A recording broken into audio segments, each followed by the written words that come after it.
আপনার কি মনে হয় 2026 সালে বিধানসভা নির্বাচনে কে জিতবে? তৃণমূল, বিজেপি, সিপিএম না কংগ্রেস? কার দিকেই বা পাল্লা ভারী? সত্যি বলতে কি আমি বা আপনি যা ভাবছি তাতে ভোটের ফলাফলে তেমন কিছু যায় আসে না, কারণ রাজনীতিতে একটা বড় সত্যি আছে, পারসেপশন আর গ্রাউন্ড রিয়েলিটি এক জিনিস নয়। আমরা সোশ্যাল মিডিয়ায় যা দেখি, টিভিতে যা শুনি বা আশেপাশে যা আলোচনা হয় সেটা একটা অংশ, কিন্তু মাঠে, গ্রামে, বুথে যে রাজনীতি চলে সেটাই শেষ পর্যন্ত ফলাফল ঠিক করে।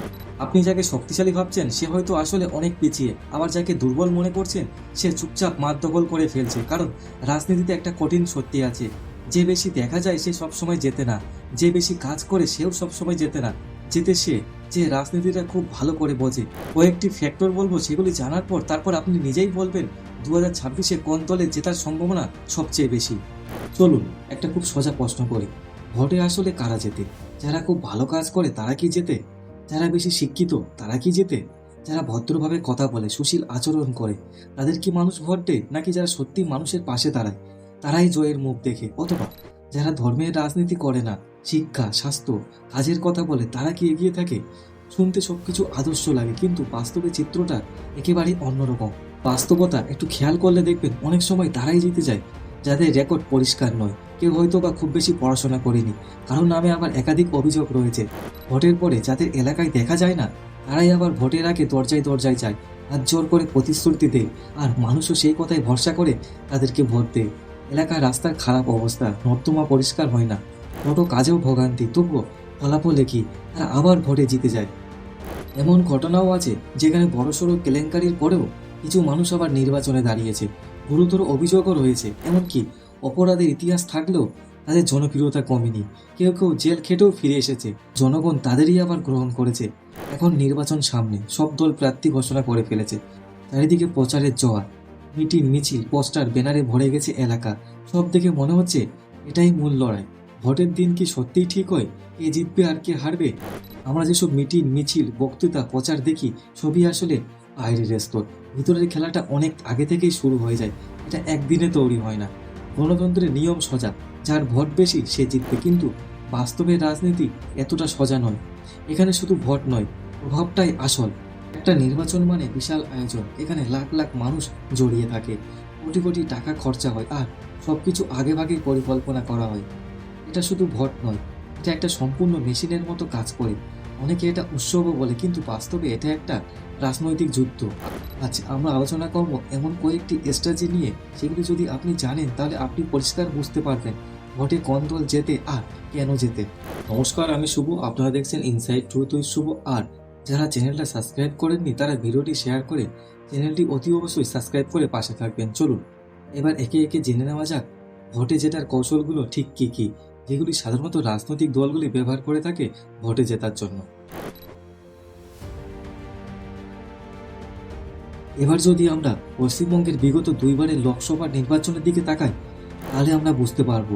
অবশ্য লোকসভা আর বিধানসভা এই দুই নির্বাচনের ভোটিং প্যাটার্ন আলাদা হয়। অনেক ক্ষেত্রে দেখা গেছে মানুষ কেন্দ্রের সরকার গড়ার জন্য একরকম ভোট দেয় আর রাজ্য সরকার গড়ার জন্য অন্যরকম ভোট দেয়। তাই লোকসভা নির্বাচনের ফলাফল পুরোপুরি বিধানসভা নির্বাচনের ওপর প্রভাব নাও পড়তে পারে, কিন্তু একটা লিঙ্ক তো অবশ্যই থাকে।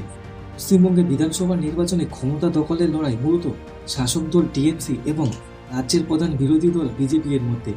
এই দুই দলের মধ্যে সরাসরি লড়াই এখন ইলেকশনের মূল প্রতিছবি। এছাড়া বাকি রাজনৈতিক দল যেমন সিপিআইএম, কংগ্রেস, আইএসএফ, মিম, এমনকি হুমায়ুন কবিরের নতুন দল আম জনতা উন্নয়ন পার্টি, এদের ভোট শেয়ার এবারের ভোটে মারাত্মক প্রভাব ফেলতে চলেছে। এইবার পশ্চিমবঙ্গের লাস্ট দুটো ভোটের পরিসংখ্যান দেখে নেওয়া যাক। 2016 সালের বিধানসভা নির্বাচনের দিকে তাকায়, সেই নির্বাচনে টিএমসি পেয়েছিল 211টি আসন এবং কংগ্রেস পেয়েছিল 44টি আসন, সিপিআইএম জোট পেয়েছিল 26টি আসন, আর বর্তমানে বিরোধী দল বিজেপি পেয়েছিল মাত্র 3টি আসন। এখানে একটি ইন্টারেস্টিং বিষয় দেখা যায়, দুটো নির্বাচনের মধ্যে বিজেপি এর গ্রোথ হয়েছে বা পরিবর্তন হয়েছে, আর টিএমসি তাদের ক্ষমতা ধরে রেখেছে, যদিও কিছুটা কমেছে। মানে বাংলার রাজনীতি একদম স্থির না, সময় অনুযায়ী বদলাচ্ছে। প্রথমে আসি বিধানসভা নির্বাচন 2021-এ। এই নির্বাচনে টিএমসি পেয়েছিল 215টি আসন আর বিজেপি পেয়েছিল 74টি আসন। এটাকে যদি আমরা মোট ভোটের শতাংশ হিসেবে দেখি, তাহলে টিএমসি পেয়েছিল মোট ভোটের 48.02% এবং বিজেপি পেয়েছিল মোট ভোটের 38.15%। একদিকে টিএমসি তাদের শক্ত অবস্থান ধরে রেখেছিল, অন্যদিকে বিজেপিও একটি বড় চ্যালেঞ্জ হিসেবে উঠে এসেছিল। বিশেষ করে কিছু জেলায় বিজেপি এর পারফরমেন্স অনেককেই অবাক করেছিল। এবার আসি সর্বশেষ লোকসভা নির্বাচন 2024-এ। এই নির্বাচনে পশ্চিমবঙ্গে 42টি আসনের মধ্যে টিএমসি পেয়েছিল 22টি আসন আর বিজেপি পেয়েছিল 18টি আসন। লোকসভা নির্বাচন আর বিধানসভা নির্বাচন এক না হলেও এটা একটা বড় সিগন্যাল দেয়, কারণ এখানে মানুষ শুধু রাজ্য না, দেশের সরকার নিয়েও ভোট দেয়। তাই এই ফলাফল অনেক সময় ওভারঅল পলিটিক্যাল মুড বোঝাতে সাহায্য করে। এখন যদি এই তিনটি নির্বাচনের ডাটা একসাথে অ্যানালিস করা হয় তাহলে একটি ক্লিয়ার ট্রেন্ড দেখা যায়। বিজেপি এগিয়ে এসে বর্তমানে রাজ্যের প্রধান বিরোধী দলের জায়গাটা দখল করেছে, আবার টিএমসি নিজের জায়গা ধরে রাখতে সক্ষমও হয়েছে। শুধু তাই নয়, আগের রেজাল্ট দেখলেই হবে না, সেই রেজাল্টের পিছনে ট্রেন্ড বুঝতে হবে। আর এই ট্রেন্ড যদি আপনি ঠিকঠাক ধরতে পারেন তাহলে আপনি নিজেই বুঝে যাবেন আগামী নির্বাচনে কোন দল এগিয়ে থাকতে পারে। আর ঠিক এই কারণেই 2026 সালে পশ্চিমবঙ্গের বিধানসভা নির্বাচন আরও ইন্টারেস্টিং হতে চলেছে। সবচেয়ে গুরুত্বপূর্ণ বিষয় হলো গ্রাউন্ড লেভেল পর্যন্ত সংগঠন শক্তি। শুনতে সাধারণ লাগলেও এটাই নির্বাচনে আসল ভিড়। একটা দলের শক্তি বোঝা যায় তার গ্রাউন্ড লেভেলের কাজ দেখে। রাজ্য থেকে জেলা, জেলা থেকে ব্লক, তারপর পঞ্চায়েত, তারপর বুথ। এই পুরো চেইনটা নির্ধারণ করে ভোটের ফলাফল কোন দিকে যাবে। সবচেয়ে গুরুত্বপূর্ণ স্তর হলো বুথ লেভেল। এখানেই আসল লড়াই হয়। একটা বুথে গড়ে 800 থেকে 1200 ভোটার থাকে। প্রতিটা বুথে একজন দায়িত্বপ্রাপ্ত বুথ সভাপতি থাকে, আর নিচে থাকে 20 থেকে 25 জন লোকাল কর্মী। এরা মূলত এলাকার ছেলেরা। এদের কাজ প্রতিটি বাড়ি চেনা, কে কোন দলের দিকে ঝুঁকছে সেটা জানা, কে সমর্থক, কে বিরোধী, কে নিরপেক্ষ, সব তথ্য এদের হাতে থাকে। এখন প্রশ্ন হলো, এই তথ্যগুলি দিয়ে তারা কি করে? শুধু জানলেই তো হবে না, কাজে লাগাতে হবে। এই ডেটা অ্যানালিস করে অপরের লিডাররা পুরো স্ট্র্যাটেজি তৈরি করে, কোথায় আমরা এগিয়ে, কোথায় পিছিয়ে, সবকিছু বুথ লেভেল থেকেই বোঝা যায়। ধরুন কোনো কেন্দ্রে যদি 60% বুথে এগিয়ে থাকা যায় তাহলে সেটাকে প্রায় জেতা ধরে নেওয়া হয়। ভোটার লিস্ট আলাদা করে ভাগ করা হয়, 8 নম্বর অনুযায়ী পরিবারগুলি ট্র্যাক করা হয়। নতুন ভোটার, বয়স্ক ভোটার, অসুস্থ মানুষ সবাইকে আলাদা করে চিহ্নিত করা হয়।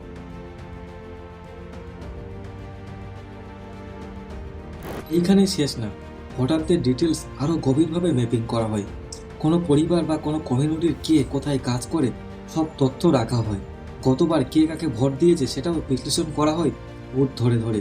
তারপর ভোটারদের 3 ভাগে ভাগ করা হয়: স্ট্রং সাপোর্টার, অপোজিশন আর সুইং ভোটার। এই সুইং ভোটাররাই আসল গেম চেঞ্জার, এদের নিয়েই সবচেয়ে বেশি কাজ হয়। এই পুরো সিস্টেমটা অনেক সময় কোনো বড় টেকনোলজি ছাড়াই চালানো হয়। একটা লোকাল মাইক্রো ডেটাবেস তৈরি হয়ে যায়। যেখানে দলের শক্তি বেশি সেখানে আলাদা কিছু করতে হয় না, কিন্তু যেখানে দুর্বল সেখানে আসল কাজ শুরু। লোকাল ওয়ার্কাররা বাড়ি বাড়ি যায়, সরাসরি কথা বলে ভোটারদের সাথে, ইস্তেহার দেয়, প্রতিশ্রুতি দেয় আর তাদের মতামত বোঝার চেষ্টা করে। এটা কোনো সেলিব্রিটি ক্যাম্পেইন না, এটা একেবারে লোকাল লেভেলের ইনফ্লুয়েন্স। পাড়ার ক্লাব লিডার, শিক্ষক বা পরিচিত মুখদের ব্যবহার করা হয়। ঠিকভাবে করলে 50 থেকে 200 ভোট চুপচাপ ঘুরে যেতে পারে, আর এই ছোট ফারাকটাই শেষে বড় জয়ের কারণ হয়ে দাঁড়ায়। টাকা শুধু মিটিং মিছিলেই খরচ হয় না, এর ব্যবহার অনেক স্তরে ছড়িয়ে আছে। প্রথমত ভিজিবল খরচ, স্টেজ, সাউন্ড, চেয়ার, গাড়ি, ব্যানার, দেওয়াল লিখন, পোস্টার, ফ্ল্যাগ, সব কিছুতেই টাকা লাগে। এছাড়াও ডিজিটাল প্রচার, সোশ্যাল মিডিয়া হ্যান্ডেল। আসে ইনভিজিবল খরচ, যেগুলো বাইরে থেকে দেখা যায় না। এতগুলো কর্মী যে দিনরাত কাজ করছে তাদেরও মেনটেন করতে হয়। তাদের খাওয়া দাওয়া, বাইকের তেল, ছোটোখাটো খরচ সবই পার্টির ওপর। লোকাল ইভেন্টে স্পন্সর করা হয়, মানুষের সাথে কানেকশন বাড়ানো হয়। অনেক সময় এগুলো নিয়মের বাইরে চলে যায়, তবুও বাস্তবে এগুলো হয় আমাদের পশ্চিমবঙ্গের ভোটে। এই অদৃশ্য খরচটাই অনেক সময় সবচেয়ে বেশি কাজ করে। সবচেয়ে গুরুত্বপূর্ণ খরচ হয় ভোটের দিন। সেদিনই হয় আসল লড়াই। বয়স্ক মানুষদের বুথে নিয়ে যাওয়া, মহিলাদের জন্য গাড়ির ব্যবস্থা করা, বুথ এজেন্টদের খাওয়া দাওয়া, টেম্পোরারি ক্যাম্প সব চালাতে হয়। শেষ মুহূর্তে ভোটারদের টার্ন আউট বাড়ানো, এটাই লক্ষ্য থাকে। দুর্ভাগ্যজনক হলেও এটাই সত্যি, কিছু জায়গায় টাকা বা মাংস ভাতের মতো সামান্য কিছু দিয়ে ভোটারদের কাছ থেকে মূল্যবান ভোটটা নিয়ে নেওয়া হয়। এটাই এখন গ্রাউন্ডের বাস্তবতা, যদিও এটা সংবিধান বিরোধী। আরেকটা গুরুত্বপূর্ণ বিষয়, টাকা কোথায় খরচ করা হচ্ছে। সব জায়গায় সমান খরচ করা হয় না, স্ট্র্যাটেজি অনুযায়ী টাকা ভাগ করা হয়। যেখানে কড়া লড়াই সেখানে বেশি রিসোর্স দেওয়া হয়, বড় বড় নেতারা সেই এলাকাতে যায়, সব শক্তি সেখানে লাগানো হয়। আর যেখানে দল আগে থেকেই শক্তিশালী সেখানে তুলনামূলক কম খরচ করা হয়। যে স্মার্টভাবে খরচা করে তার জেতার সম্ভাবনাও বাড়ে। এবার আসি আরেকটা শক্তিশালী ফ্যাক্টরে, নেগেটিভ বা গল্প তৈরি করা। নেগেটিভ মানে কি? মানুষকে বিশ্বাস করানো কি হতে চলেছে। যদি মানুষ মনে করে এই দল জিতবে তাহলে অনেকেই সেই দিকেই যায়। এই হাওয়াটা তৈরি করাই আসল কাজ। এটা একদিনে হয় না, ধীরে ধীরে বারবার একই কথা বলে মানুষের মাথায় ঢুকিয়ে দেওয়া হয়। নেগেটিভ তৈরির প্রথম ধাপ হচ্ছে ইস্যু বাছাই করা। হাজারটা ইস্যু থাকতে পারে কিন্তু সব নিয়ে একসাথে লড়া যায় না। স্মার্ট দলগুলি মাত্র 2 থেকে 3টা মেন ইস্যু বেছে নেয়, তারপর সেটাকে বারবার সামনে আনে। চাকরি, দুর্নীতি, উন্নয়ন, নিরাপত্তা, যে ইস্যুতে মানুষ রিয়াক্ট করে সেটাই ফোকাস হয়। অনেক ইস্যু বললে মানুষ কনফিউজ হয়ে যায়। কম বলো কিন্তু জোর দিয়ে বলো, এটাই স্ট্র্যাটেজি।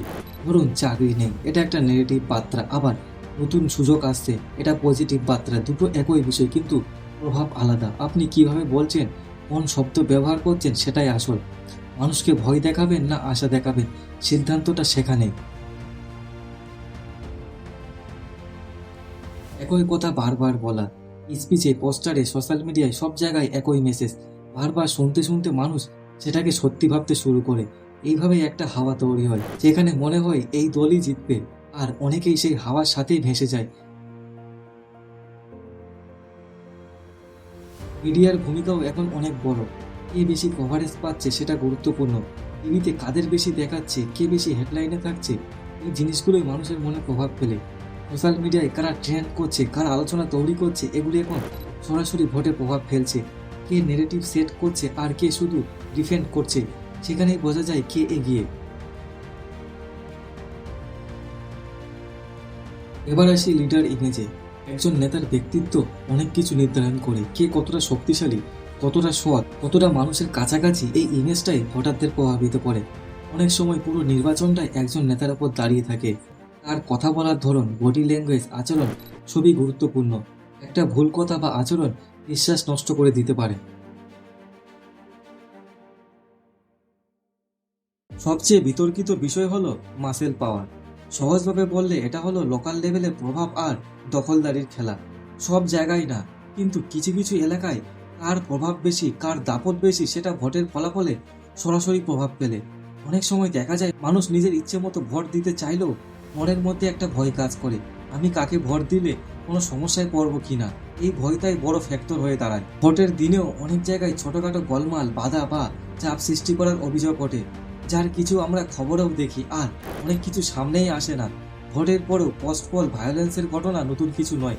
জেতা হারার পর কিছু এলাকায় উত্তেজনা ছড়ায়, যার প্রভাব পড়ে সাধারণ মানুষের ওপরে। আবারও বলছি, সব জায়গায় এটা হয় না, কিন্তু যেখানে হয় সেখানে একটা বড় ফ্যাক্টর হয়ে দাঁড়ায়। তাই বাস্তবটা হলো, নির্বাচন শুধু ভোটের বাক্সে সীমাবদ্ধ না। ভোটের দিনেও অনেক জায়গায় ছোটখাটো গোলমাল, বাধা বা চাপ সৃষ্টির অভিযোগ ওঠে, যার কিছু আমরা খবরেও দেখি আর অনেক কিছু সামনেই আসে না। ভোটের পরেও পোস্ট পোল ভায়োলেন্সের ঘটনা নতুন কিছু নয়।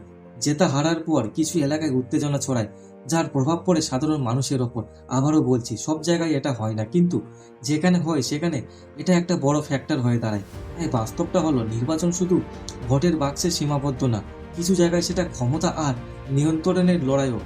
আমি যে কয়েকটা ফ্যাক্টর বা কৌশল বললাম, তার মধ্যে পশ্চিমবঙ্গে কোন দল কোন বিষয়ে এগিয়ে আর কোন বিষয়ে পিছিয়ে, সেটা এবার আপনি আপনার বিধানসভায় মিলিয়ে দেখুন। আশা করি বুঝতে পেরে যাবেন 2026-এ পশ্চিমবঙ্গে কোন দল ক্ষমতায় আসতে চলেছে। আর আপনি কোন বিধানসভা থেকে ভিডিওটা দেখছেন অবশ্যই সেটা কমেন্ট করে জানান। আর কে জিততে পারে বলে মনে হয় আপনার, এবং কার জেতা উচিত জানাতে ভুলবেন না।